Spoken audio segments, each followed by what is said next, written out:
Israel നടത്തുന്ന മനുഷ്യക്കുരുതിയിൽ ഇടപെട്ടിരിക്കുകയാണ് ഇപ്പോൾ ഐക്യരാഷ്ട്രസഭ. ഇതിനെതിരെ ഐക്യരാഷ്ട്രസഭ മനുഷ്യാവകാശ കൗൺസിലിൽ ഒരു പ്രമേയവും പാസാക്കിയിട്ടുണ്ട്. ഇസ്രായേൽ ഭരണകൂടം വംശഹത്യ തടയണമെന്നും നിയമവിരുദ്ധമായ ഉപരോധം പിൻവലിക്കണമെന്നും കൗൺസിൽ ആവശ്യപ്പെട്ടു. ഓർഗനൈസേഷൻ ഓഫ് ഇസ്ലാമിക് കോഓപ്പറേഷന്റെ ഭൂരിഭാഗം അംഗങ്ങളും മുന്നോട്ട് വച്ച പ്രമേയം വൻ ഭൂരിപക്ഷത്തോടെ അംഗീകരിക്കപ്പെടുകയും ചെയ്തു. കൗൺസിലിലെ 47 അംഗങ്ങളിൽ 27 പേർ പ്രമേയത്തെ അനുകൂലിച്ചും 4 പേർ എതിർത്തും 16 പേർ വിട്ടുനിൽക്കുകയും ചെയ്തതോടെ പ്രമേയം പാസായി. ഇസ്രായേലിന്റെ വെടിനിർത്തൽ കരാർ ലംഘനത്തെ അപലപിച്ചായിരുന്നു പ്രമേയം പാസാക്കിയത്. അത് മാത്രമല്ല, വംശഹത്യക്ക് പ്രേരിപ്പിക്കുന്ന തരത്തിലുള്ള ഇസ്രായേലി ഉദ്യോഗസ്ഥന്മാരുടെ പ്രസ്താവനകളും കടുത്ത വിമർശനങ്ങൾക്കിടയായി. ഗാസയിൽ തടസ്സങ്ങളില്ലാതെ മാനുഷിക സഹായം നൽകണമെന്നും അടിസ്ഥാന ആവശ്യങ്ങൾ പുനഃസ്ഥാപിക്കണമെന്നും പ്രമേയം ആവശ്യപ്പെട്ടു. യുദ്ധത്തിനുള്ള ആയുധമായി സാധാരണക്കാരുടെ പട്ടിണിയെ വരെ ഉപയോഗിക്കുന്നതിനെയും പ്രമേയം എടുത്തു പറയുന്നു. യുദ്ധത്തിന്റെ ഒരു മാർഗമായി സിവിലിയന്മാരെ പട്ടിണിയിലാക്കുന്നതിനെ പ്രമേയം വിമർശിക്കുകയും ഗാസ മുനമ്പിൽ നിന്ന് പലസ്തീനികളെ നിർബന്ധിതമായി മാറ്റുന്നത് തടയാൻ എല്ലാ രാജ്യങ്ങളോടും അടിയന്തര നടപടി സ്വീകരിക്കാൻ ആവശ്യപ്പെടുകയും ചെയ്തു.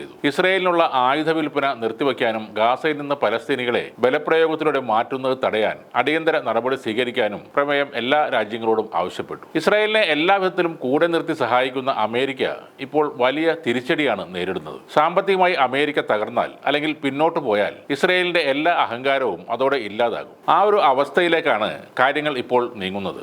ലോകത്തെ ഏതാണ്ട് 150 രാജ്യങ്ങൾക്ക് മേൽ പുതിയ പ്രസിഡന്റ് ഡൊണാൾഡ് ട്രംപ് അടിച്ചേൽപ്പിച്ച പകരച്ചുങ്കം അമേരിക്കയ്ക്ക് തന്നെ വിനയായി മാറുകയാണ്. ലോകം പുതിയതും കൂടുതൽ ശക്തവുമായ ഒരു വ്യാപാര യുദ്ധത്തിലേക്കാണ് പോകുന്നതെന്നും അത് ഇപ്പോൾ തന്നെ മാന്ദ്യത്തിലായ അമേരിക്കൻ സമ്പദ് വ്യവസ്ഥയെ കൂടുതൽ തകർക്കും എന്നുമാണ് റിപ്പോർട്ടുകൾ. ഇതിനെ തുടർന്ന് US ഓഹരി വിപണികൾ നിലംപൊത്തിയിരുന്നു. ഡൗ ജോൺസ് 1200 പോയിന്റാണ് തുടക്കത്തിൽ തന്നെ ഇടിഞ്ഞത്. നാസ്ഡാക്ക് 800 പോയിന്റോളം ഇടിഞ്ഞാണ് ഇന്നലെ വ്യാപാരം നടത്തിയത്. നാസ്ഡാക്കിൽ ഐഫോൺ നിർമ്മാതാക്കളായ ആപ്പിൾ 9% ഇടിവുണ്ടായി. 2020 ശേഷമുള്ള ഏറ്റവും വലിയ വീഴ്ചയാണ് ആപ്പിൾ ഓഹരികൾ ഇപ്പോൾ നേരിടുന്നത്. അമേരിക്കയിലേക്കുള്ള ഇറക്കുമതിക്ക് 10% അടിസ്ഥാന തീരുവയും ഓരോ രാജ്യത്തിനും പകരത്തിന് പകരം തീരുവയും വാഹന ഇറക്കുമതിക്ക് 25% തീരുവയുമാണ് ട്രംപ് പ്രഖ്യാപിച്ചത്. ഇത് അമേരിക്കൻ കമ്പനികൾക്കും തിരിച്ചടിയാകുമെന്ന് വ്യക്തമാക്കുന്നതാണ് ആപ്പിളിന്റെ വീഴ്ച. ചൈനയും ഇന്ത്യയും അടക്കം ഏഷ്യൻ രാജ്യങ്ങളിൽ ആപ്പിളിന് ഫാക്ടറികളുണ്ട്. മെറ്റയും ആമസോണും 7% വീതം ഇടിയുകയും ചെയ്തു. മൈക്രോസോഫ്റ്റ്, ആൽഫബറ്റ് എന്നിവ 2%-ലധികം താഴുകയും ചെയ്തു. ഈ പകരച്ചുങ്കം നിർത്തിയില്ലെങ്കിൽ